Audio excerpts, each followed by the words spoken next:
Welcome to the Prepperverse. I'm Doc JMO. I want to do a quick video for you tonight. I'd like to kind of discuss a little bit about your communication plan. Do you have one? If you do, that's great. Do you have a written SOP or standard operation procedures? The members of your group know that. And do you guys practice? If you do, that's awesome. If you don't have a plan for emergency communications, why not? Do you think it's vital? I would think so. It is very much vital. For instance, whatever situation may arise or find yourself in, for instance, natural disasters, tornado, hurricane, we know that cell service usually is the first thing to go down. I have firsthand experience back in 2011 during the F5 tornado that took out the whole town of Joplin, Missouri. And they were out of cell service communication basically for about 3 days until they were able to bring in portable cell towers. So our primary form of communication in our society nowadays is by a cell phone. Everybody has one, and that's what we do. Not many people have the landlines anymore. So you really need to think about those things of how you're going to communicate with your family, your friends, your tribe, your mutual aid groups, your network. How are you going to communicate? How are you going to give information? How are you going to get information? All those things are worthy of your consideration. So I'm going to bring up a few things for you to drum around, and hopefully you can work them into your preparedness plan, because communication is right up there, probably in the top 3 of preparedness. So you need to have someone in your group that's designated, if not one, have more. More is better, of course. Because if anything happens to that person, they get sick or what have you, it's taken out of service, you could have someone else as a backup. So you need to have an SOP. Gotta have a plan, a written plan, and you need to practice it. You need to get proficient with it, because in emergency, the time to use it, I mean, you've got to go.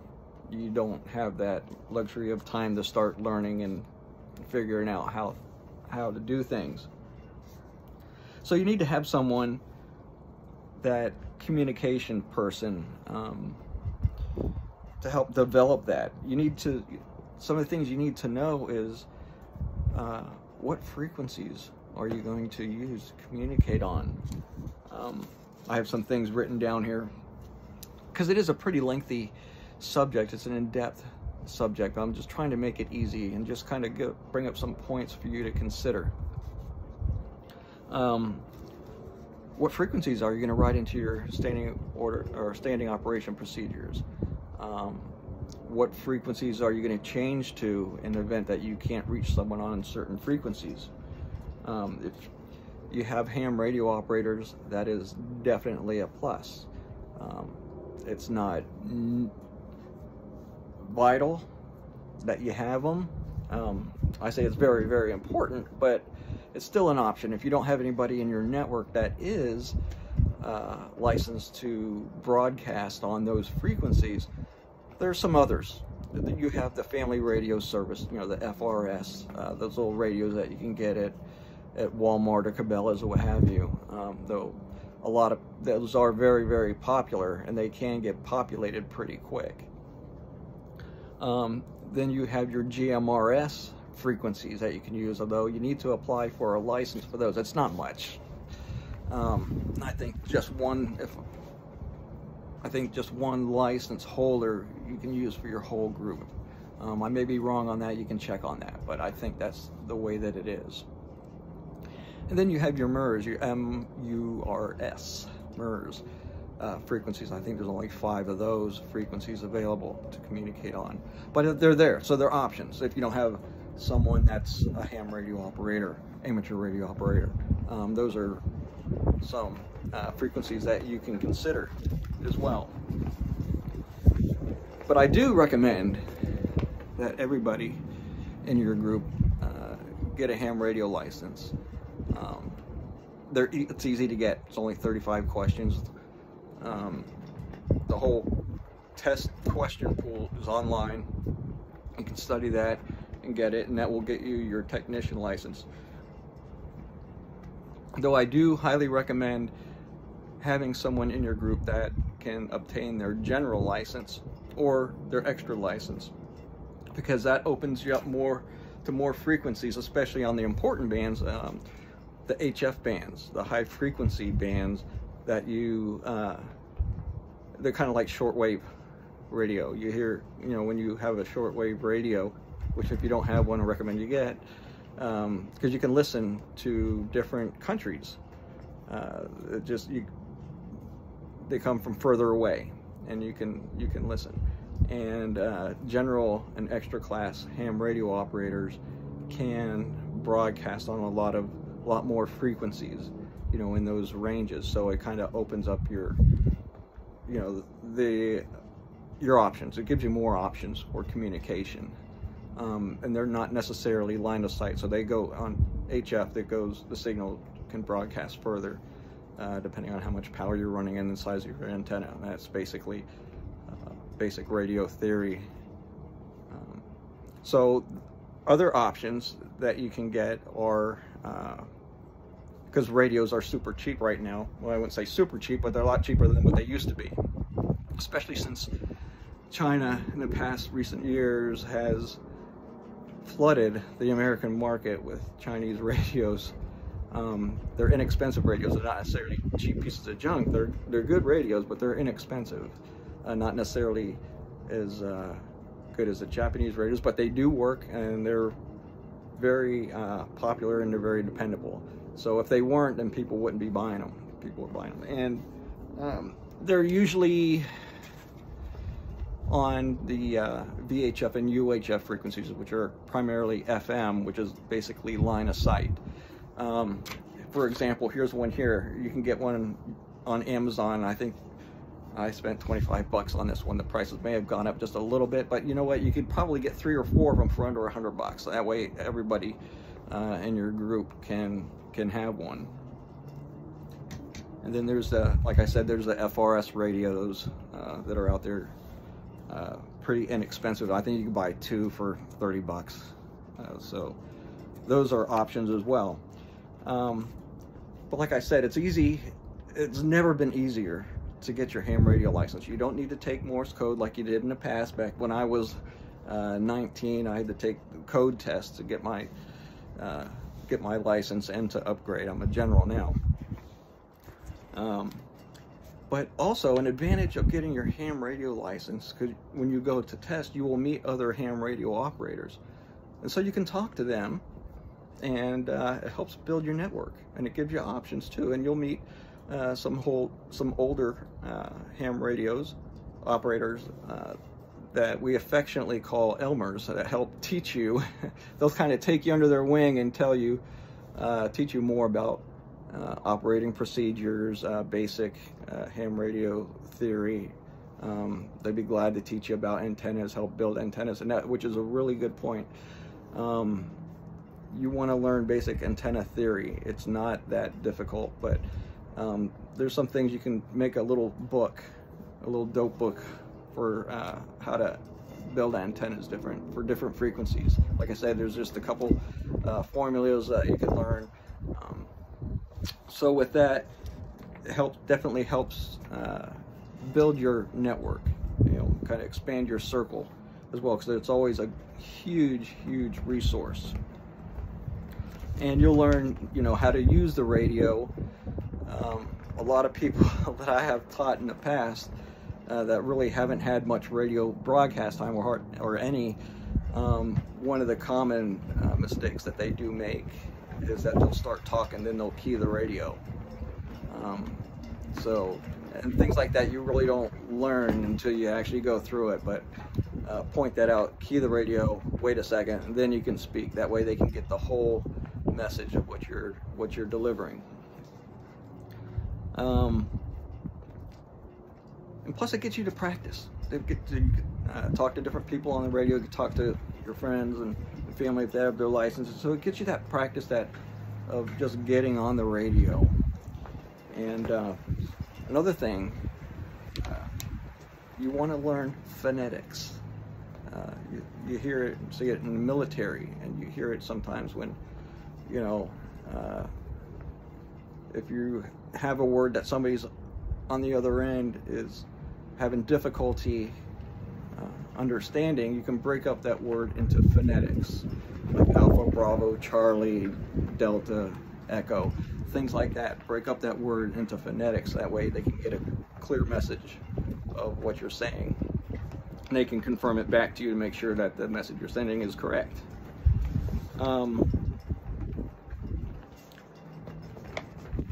Things you need to get. Radios. Gotta have radios. Like I said, now is a good time to get them because the prices have really dropped.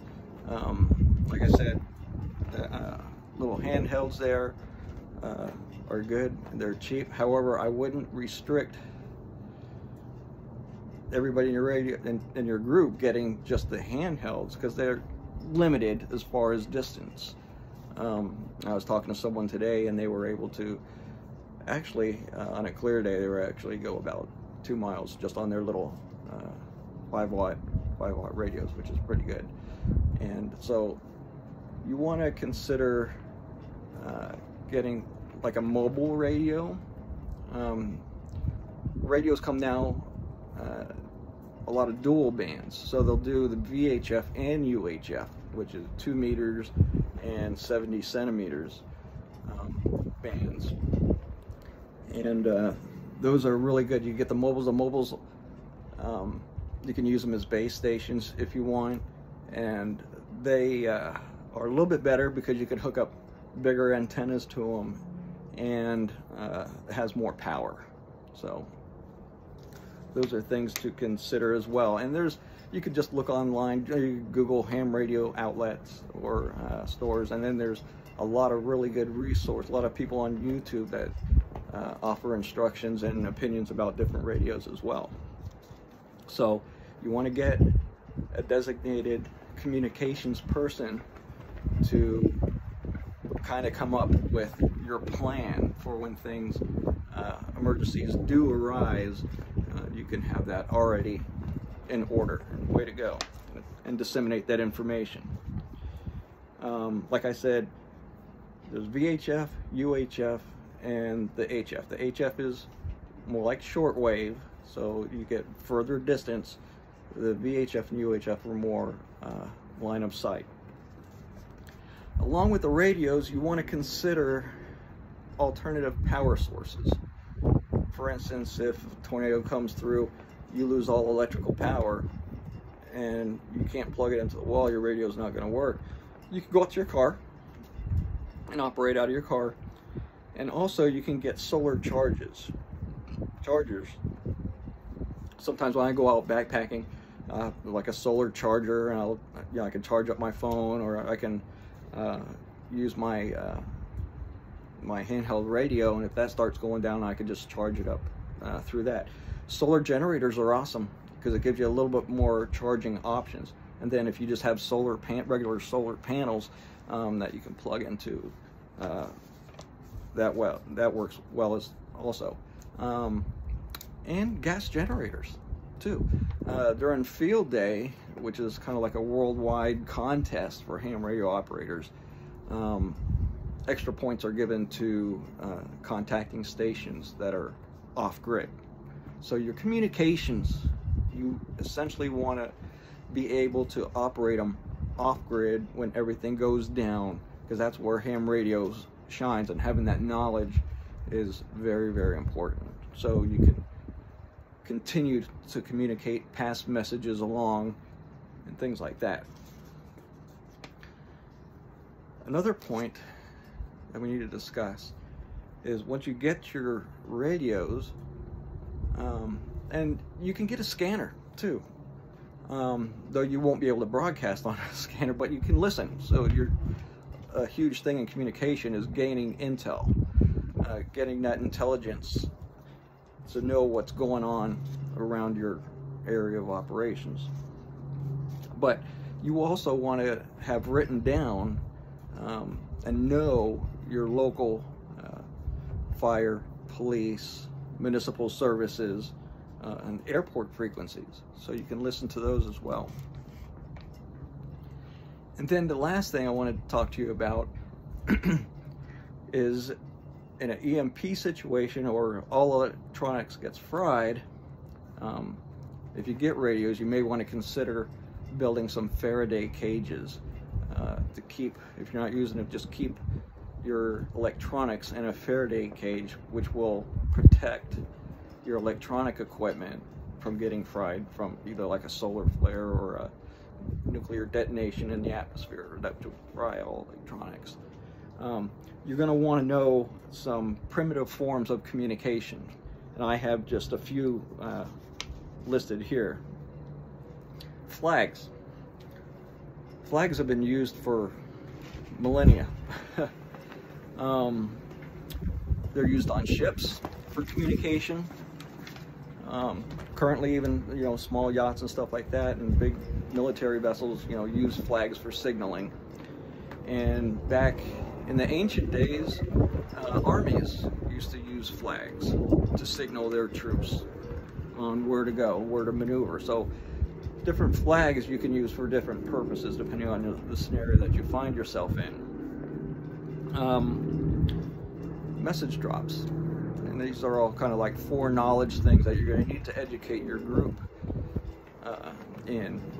Message drops have predetermined spots where you can go and drop a message in a hidden place where nobody else knows except for your group, and then drop it in there, and then periodically they can check for messages and change that up, have different drops at different times. And then the last point too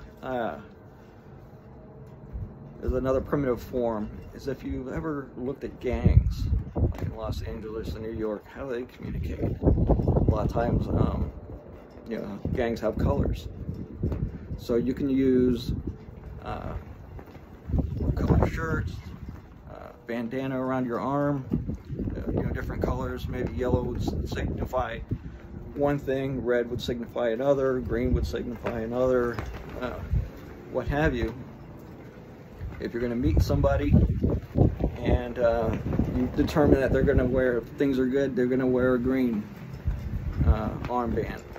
So coming up, if they're wearing a green, everything's good to go. If they're wearing a red, you don't show up. So things like that. And graffiti. Gangs are notorious for using a lot of graffiti to communicate. So those are some options that I just wanted to throw out there to you. It's for you to consider. Develop your plan. I mean, take it as seriously as you would medical or your food preparation or anything like that. It's gotta be up there, because communication it's a lifeline. You need to be able to reach out to other people and be able to solve situations, get that intel, or what have you. So hopefully this has been a benefit. Ran a little bit longer than what I wanted to, but hey, if this has helped you or helped you consider some different things, please think about hitting that subscribe button. And if you like the video, give me a thumbs up. Also ring that bell so you get the notifications when I drop a new video. So anyway, I hope you have a good evening, and we'll talk later.